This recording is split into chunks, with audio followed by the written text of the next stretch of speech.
The Dutch did not come to North America for glory or conquest. They came for business.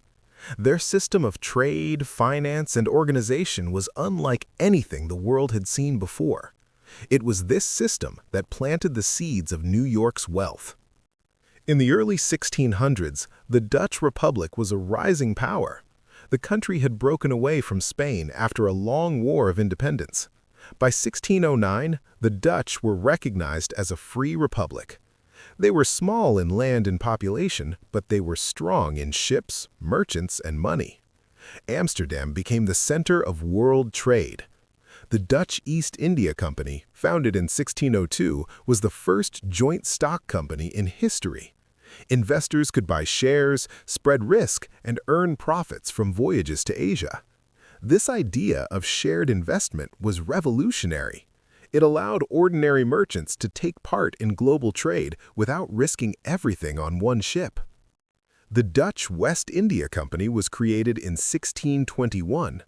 Its mission was to trade in the Atlantic world, Africa, the Americas, and the Caribbean. The company was granted monopoly rights by the Dutch government. It could build forts, sign treaties, and govern colonies. In return, it promised to bring wealth to the Republic. The directors of the company were called the Lords 19. They were powerful merchants and officials who made decisions about ships, settlements, and trade routes. Their choices would shape the future of New Amsterdam. The first Dutch contact with the land that became New York came in 1609. Henry Hudson, an Englishman sailing for the Dutch East India Company, explored the river that now bears his name. He was searching for a passage to Asia, but instead he found a rich land full of forests, fish, and fertile soil. He reported that the native peoples were willing to trade furs for European goods. This discovery was important. Furs, especially beaver pelts, were in high demand in Europe. They were used to make hats, which were fashionable and valuable. The Dutch saw an opportunity. By 1614, Dutch traders had built small forts along the Hudson River. They exchanged knives, cloth, and beads for pelts. The trade was profitable, but it was not yet organized. Independent merchants competed with one another. The Dutch government wanted more control. That is why the West India Company was formed. It would bring order and monopoly to the trade. In 1624, the company sent the first group of settlers to the region. They arrived at what is now Governor's Island. The settlement was called New Netherland. Families from different provinces of the Netherlands came, including Walloons from present-day Belgium. They built houses, planted crops, and began trading with native peoples. The company provided them with tools and supplies. In return, the settlers worked to expand the fur trade. This was not a colony of farmers seeking land. It was a colony of traders seeking profit. The most famous event of this early period happened in 1626.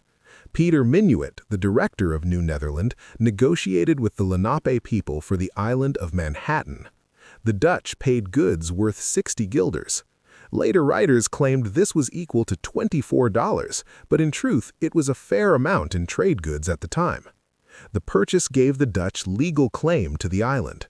They built a fort at its southern tip called Fort Amsterdam. Around it grew a small town, New Amsterdam. This was the beginning of New York City. The Dutch business system was already visible in this transaction. They believed in contracts, written agreements, and recorded deeds. They did not simply seize land by force. They wanted a legal foundation for trade. This respect for agreements would become a hallmark of New York's business culture. It created trust among merchants and investors. It also allowed the colony to attract settlers from different backgrounds. Germans, Scandinavians, Jews, and Africans all came to New Amsterdam. They found a place where trade was open and contracts were honored. But challenges soon appeared.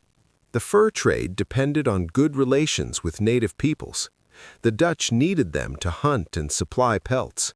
At the same time, competition was fierce. The English and French also wanted furs. The Dutch West India Company had to defend its monopoly. Forts were built along the river. Soldiers were stationed to protect traders. Yet the company struggled to balance costs and profits. Colonization was expensive. Ships had to be maintained. Settlers had to be supported. The Lord's 19 demanded returns, but the colony was fragile. Another challenge was governance. The settlers wanted freedom to trade and farm. The company wanted control. Tensions grew between directors in Amsterdam and colonists in New Netherland.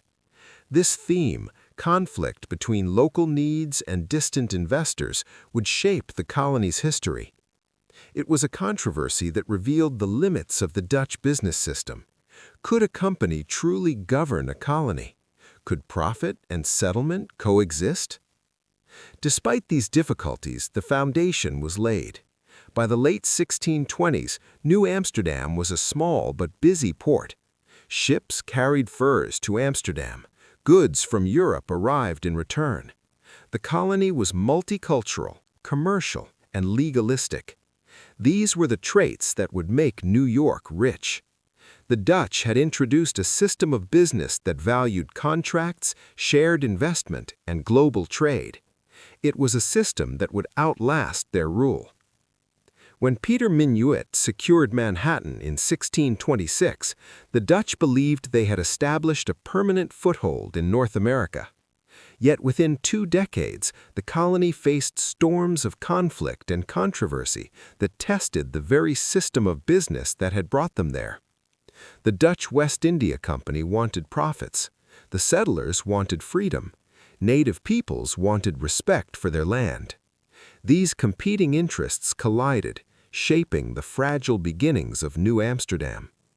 By the late 1620s, New Amsterdam was still small. A few hundred settlers lived near Fort Amsterdam. Wooden houses lined dirt paths. The fort itself was a simple structure of stone and earth.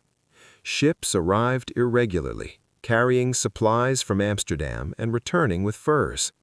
The fur trade remained the bloodline of the colony. But settlers wanted more. They wanted land to farm, freedom to trade, and self-government. The company resisted. It feared losing control and profits. This tension grew year by year. In 1630, the Dutch West India Company introduced the patroonship system. Wealthy investors could receive large estates if they brought 50 settlers to New Netherland. These patroons became lords of their lands, with rights to govern and trade. The most famous patroon was Kilian van Rensselaer, a diamond merchant from Amsterdam. He established Rensselaerswyck near present-day Albany. His estate stretched for miles along the Hudson River. Tenants farmed the land and paid rent. Van Rensselaer never visited the colony, but his agents ruled in his name. This system reflected Dutch business culture, investment, contracts, and profit. Yet it also created inequality. Ordinary settlers resented the power of patroons. The company itself worried that patroons might become too independent. Meanwhile, relations with native peoples grew tense. The fur trade depended on cooperation, but misunderstandings and competition led to violence. In 1640, Willem Kieft became director of New Netherland. He was ambitious and harsh. He believed the colony should demand tribute from native groups. He ordered payments of corn, furs, or wampum. The native peoples resisted. They saw no reason to pay for land they had always lived on. Kieft responded with force. In 1643, he ordered a tax on villages near present-day Jersey City and Staten Island. Hundreds of native men, women, and children were killed. This event became known as the Pavonia Massacre. The massacre sparked years of war. Native groups united against the Dutch. Farms were burned. Settlers were killed. Trade collapsed. The colony lived in fear. Kieft's War, as it was called, nearly destroyed New Netherland. Settlers blamed Kieft for reckless policies. They demanded a voice in government. In 1641, Kieft had allowed the creation of a council of 12 men to advise him, but he ignored their advice. His rule showed the weakness of company governance. A colony could not be run from Amsterdam by distant directors. It needed local leadership that respected settlers and native peoples alike. During these years, New Amsterdam began to take shape as a town. Streets were laid out, a marketplace was established, the first church was built near the fort. The population grew to about 1,500 by the mid-1640s. Africans were brought to the colony, some enslaved, some free. They worked on farms and built roads. Jews arrived in 1654, though their presence was controversial. The colony was already diverse, reflecting the Dutch tradition of tolerance. Yet diversity also created challenges. Different groups had different customs, languages, and religions. The company struggled to maintain order. One of the most important developments of this period was the rise of local trade freedom. Settlers began trading directly with English colonies in New England. They exchanged grain, timber, and livestock for goods. The company tried to restrict this, insisting on monopoly rights, but enforcement was weak. Smuggling became common. This controversy revealed another flaw in the Dutch business system. Monopoly was difficult to maintain in a growing colony. Settlers valued independence more than company rules. By 1647, the colony was in crisis. Kieft's War had left deep scars. The fur trade was weakened. Settlers distrusted company rule. Native peoples were hostile. The Lords 19 in Amsterdam decided to act. They dismissed Willem Kieft and appointed a new director, Peter Stuyvesant. Stuyvesant was a soldier, strict and determined.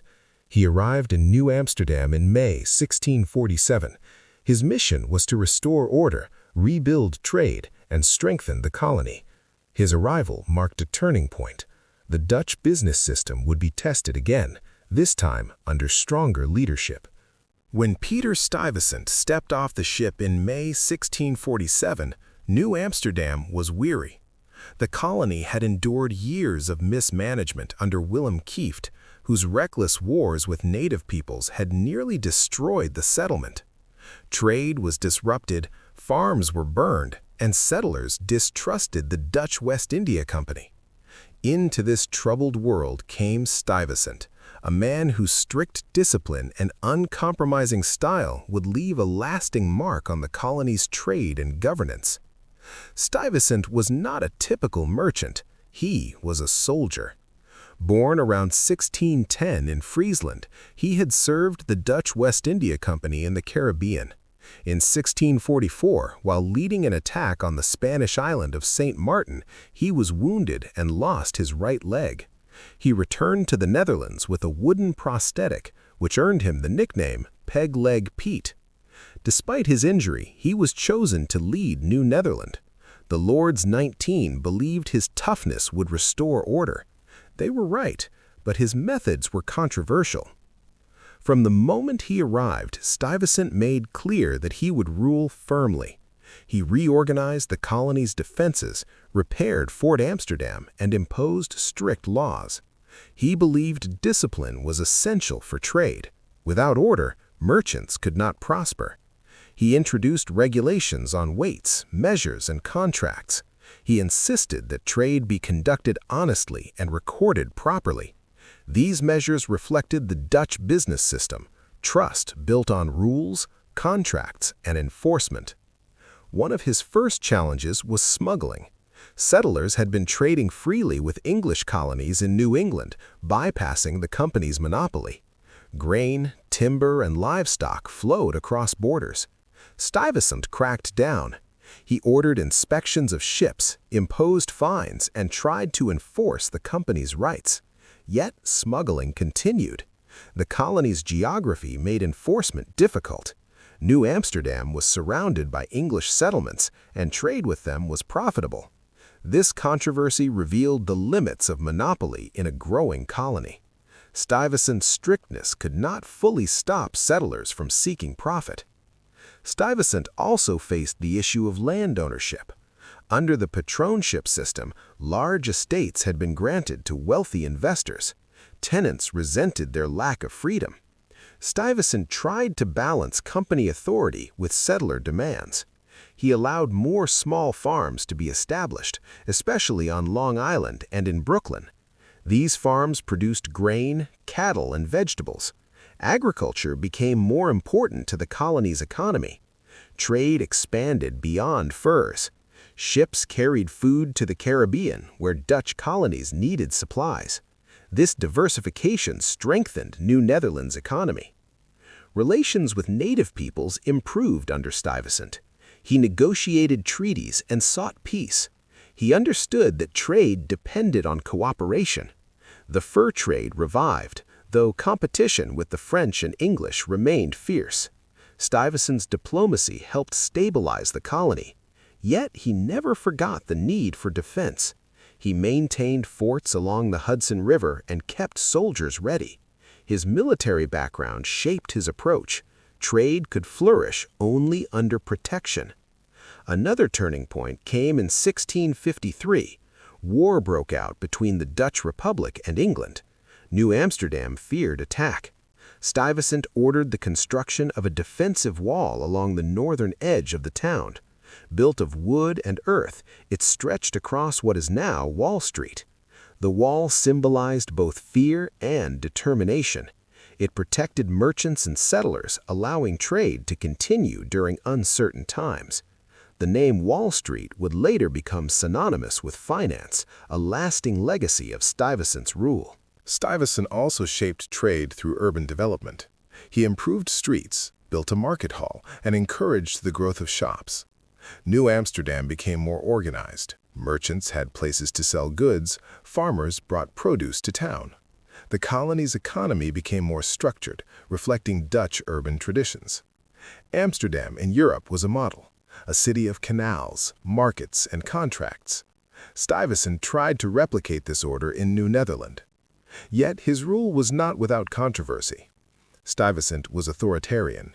He believed in obedience to the company and to himself. He resisted demands for self-government. Settlers wanted a voice in decisions. In 1649, they petitioned for a representative council. Stuyvesant allowed the creation of the Nine Men, a group of settlers who advised him, but he often ignored their advice. This tension between autocracy and representation reflected a deeper conflict. Could a colony governed by a company truly allow democracy?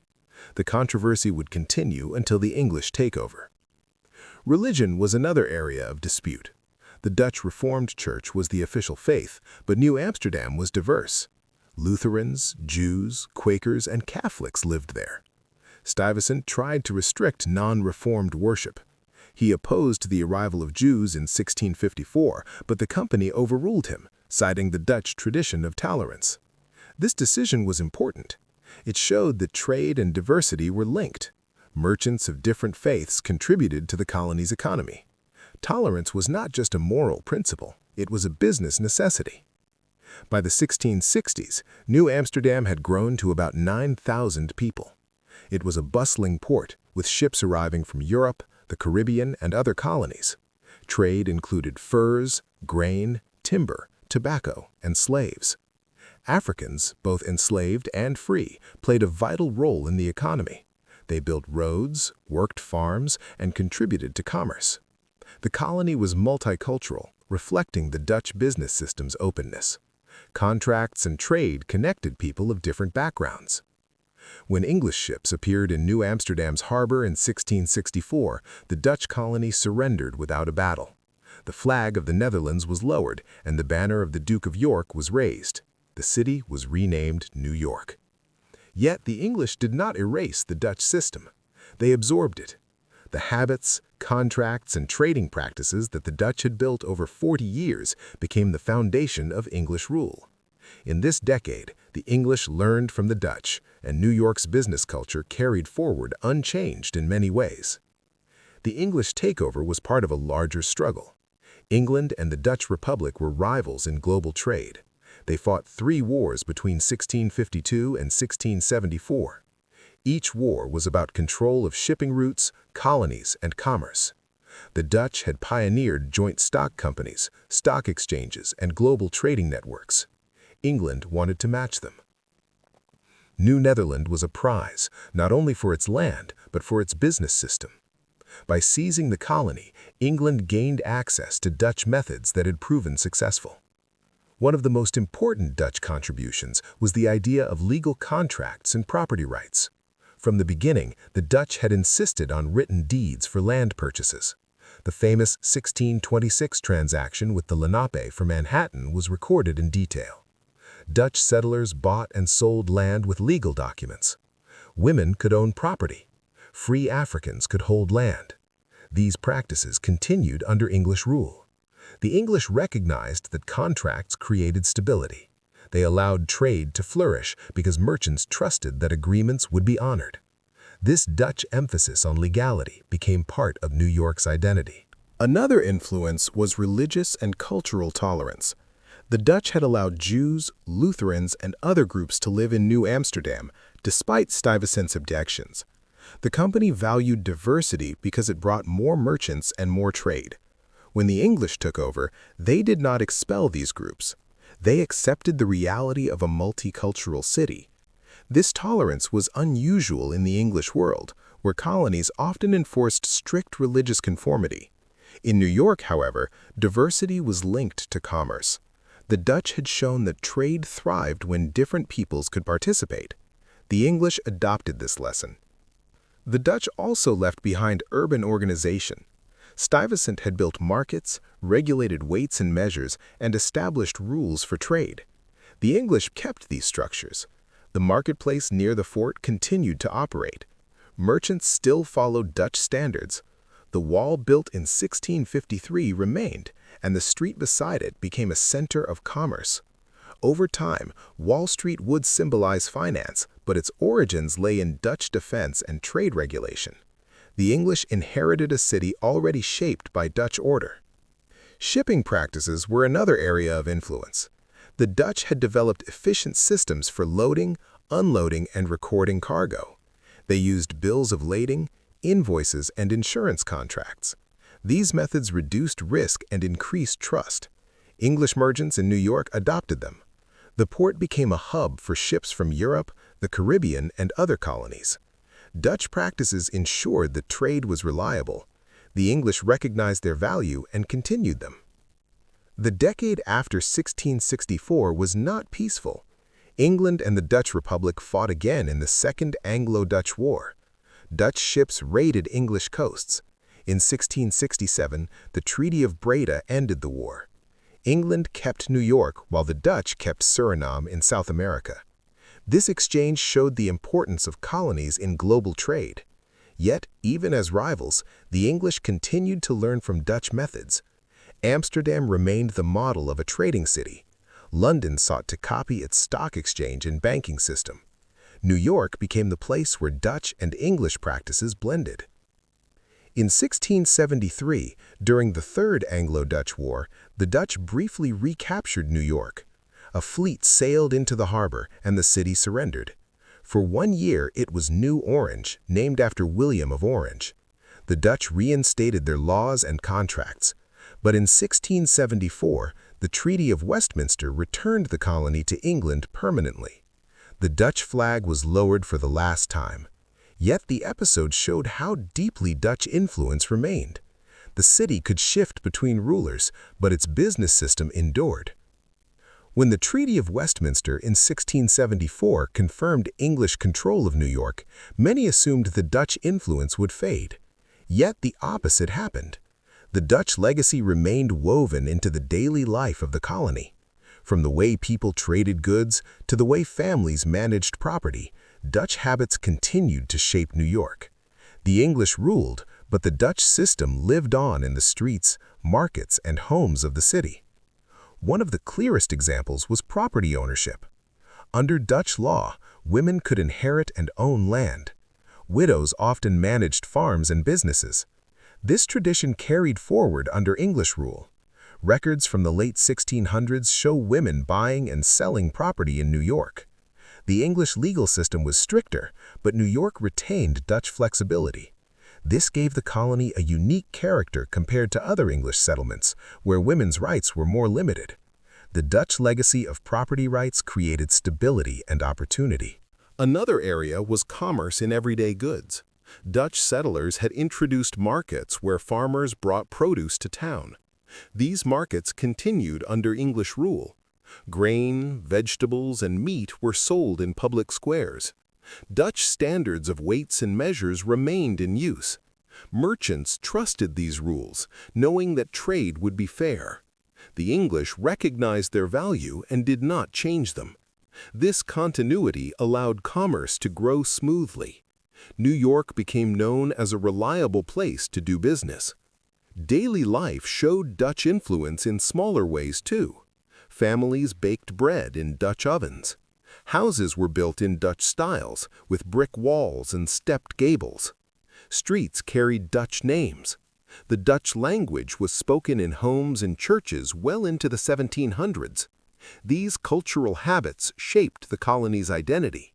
They reminded settlers that New York was not just English, it was Dutch at its core. Trade networks also reflected Dutch legacy. The Dutch had established routes linking New York to the Caribbean. Ships carried grain, meat, and timber south and returned with sugar and rum. These routes continued under English rule. Merchants relied on Dutch connections and practices. Bills of lading, insurance contracts, and shipping records followed Dutch models. The English learned from them, adopting methods that reduced risk and increased trust. New York's port grew busier, and its reputation as a trading hub spread. Another lasting influence was the use of wampum as currency.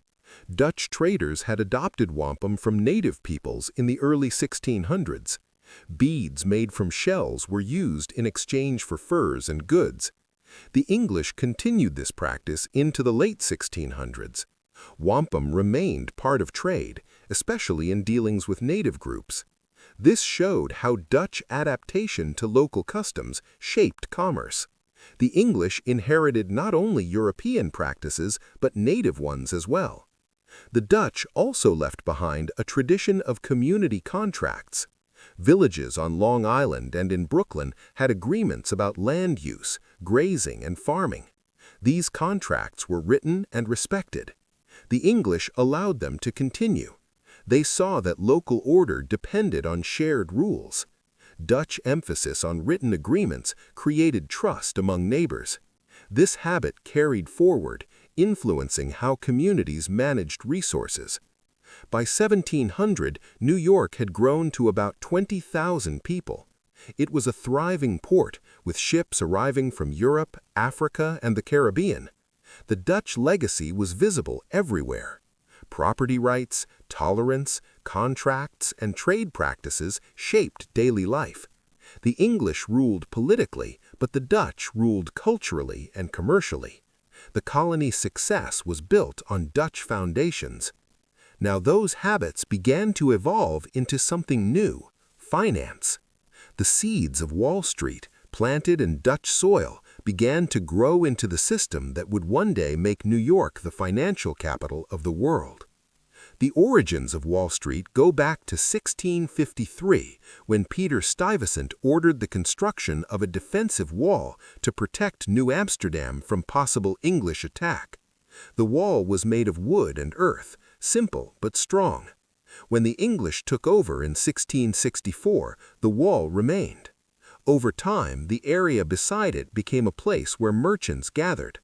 By 1700, the wall itself was gone, but the street that replaced it carried its name, Wall Street. What had begun as defense became commerce. The Dutch influence was clear in the way merchants conducted business there. In Amsterdam, traders had long gathered in public places to buy and sell shares of companies. The Dutch East India Company, founded in 1602, had pioneered the idea of joint stock investment. Shares could be bought and sold, spreading risk and profit. This practice inspired the world's first stock exchange. Merchants in New York, many of them of Dutch descent, carried these habits with them. On Wall Street, they met to trade goods, negotiate contracts, and discuss investments. It was not yet a formal exchange, but the spirit was the same. Contracts were central. Dutch merchants had always insisted on written agreements. In New York, this tradition continued. Bills of lading recorded cargo. Insurance contracts protected ships. Promissory notes documented loans. These documents created trust. Merchants knew that agreements would be honored. This trust allowed commerce to expand. Wall Street became a place where paper carried as much weight as goods.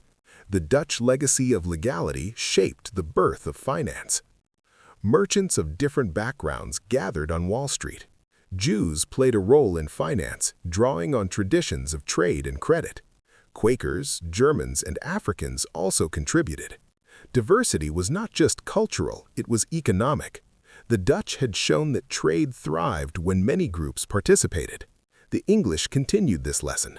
Wall Street became a meeting place for people of different faiths and origins united by commerce. Shipping practices also reflected Dutch legacy. The Dutch had developed efficient systems for recording cargo and insuring voyages. These practices continued in New York.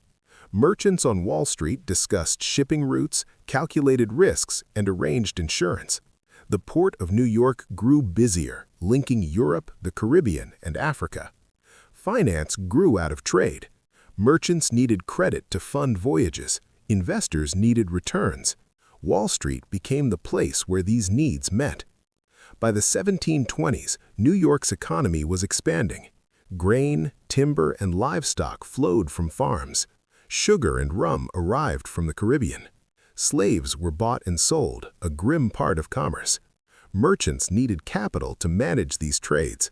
They borrowed money, issued notes, and invested in ships. Wall Street became the place where these transactions occurred. The Dutch legacy of shared investment shaped this system that has made today's New York. Through their system, risk was spread, profits were shared, and finance grew.